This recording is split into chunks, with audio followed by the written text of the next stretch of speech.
നിരവധി Malayali പൈലറ്റുമാരും aero India ഷോയുടെ ഭാഗമാണ്. അതിലൊരാളാണ് ഇന്ത്യൻ കോസ്റ്റ് ഗാർഡിൽ കമാൻഡന്റായ തിങ്കൾ തരകൻ. കോട്ടയം എരുമേലി സ്വദേശിയായ തിങ്കൾ തരകൻ കഴിഞ്ഞ 11 വർഷമായി സേനയുടെ ഭാഗമാണ്. കഴിഞ്ഞ റിപ്പബ്ലിക് ദിന അഭ്യാസ പ്രകടനങ്ങളിലും തിങ്കളിന്റെ നേതൃത്വത്തിലുള്ള സംഘം പങ്കെടുത്തിരുന്നു. ഇത്തവണത്തെ എയ്റോ ഇന്ത്യ ഷോയുടെ പ്രധാന പ്രത്യേകതകളിൽ ഒന്നാണ് ഈ ഇന്ത്യൻ കോസ്റ്റ് ഗാർഡ് ആദ്യമായിട്ടാണ് എയ്റോ ഇന്ത്യ ഷോയിൽ പങ്കെടുക്കുന്നത്. അവരുടെ ഡോണിയർ വിമാനങ്ങളാണ് ഈ എയ്റോ ഇന്ത്യ ഷോയുടെ ഭാഗമാകുന്നത്. മറ്റൊരു പ്രത്യേകത കൂടിയുണ്ട്. ഈ ഡോണിയർ വിമാനം പറത്തുന്നതിൽ ഒരു മലയാളിയുണ്ട്. അതായത് നമ്മുടെ സ്വന്തം കോട്ടയം എരുമേലി സ്വദേശിയായിട്ടുള്ള തിങ്കൾ തരകൻ, കമാൻഡർ തിങ്കൾ തരകൻ. അദ്ദേഹം ആണ് കഴിഞ്ഞ ദിവസം എയ്റോ ഇന്ത്യ ഷോയുടെ ഭാഗമായിട്ട് ഈ വിമാനം പറത്തിയത്. റിപ്പബ്ലിക് ദിന പരേഡിലും ഇവരുടെ അഭ്യാസ പ്രകടനങ്ങൾ ഉണ്ടായിട്ടുണ്ട്.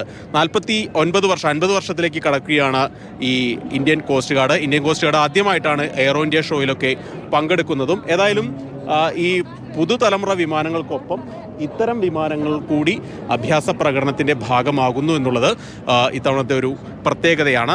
ഏതായാലും തിങ്കൾ തരകനെ സംബന്ധിച്ച് അദ്ദേഹം കഴിഞ്ഞ 11 വർഷമായി ഇന്ത്യൻ കോസ്റ്റ് ഗാർഡിൻ്റെ ഭാഗമായിട്ട് വർക്ക് ചെയ്യുന്ന അല്ലെങ്കിൽ സേവനം അനുഷ്ഠിക്കുന്ന ആളാണ്.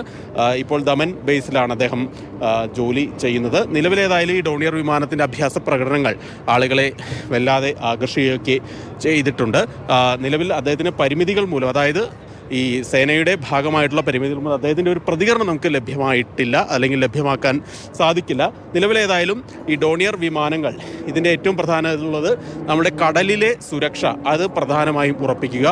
360 ഡിഗ്രിയിലുള്ള റഡാർ സംവിധാനം ഇതിൽ ഉണ്ട്. അതുപോലെ തന്നെ പലപ്പോഴും ഒരു മെഡിക്കൽ ഇവാക്വേഷനൊക്കെ ഈ ഡോണിയർ വിമാനങ്ങൾ ഉപയോഗിക്കുന്നുണ്ട് എന്നുള്ളത് കൂടി ഏറ്റവും പ്രധാനപ്പെട്ട ഒരു കാര്യമാണ്.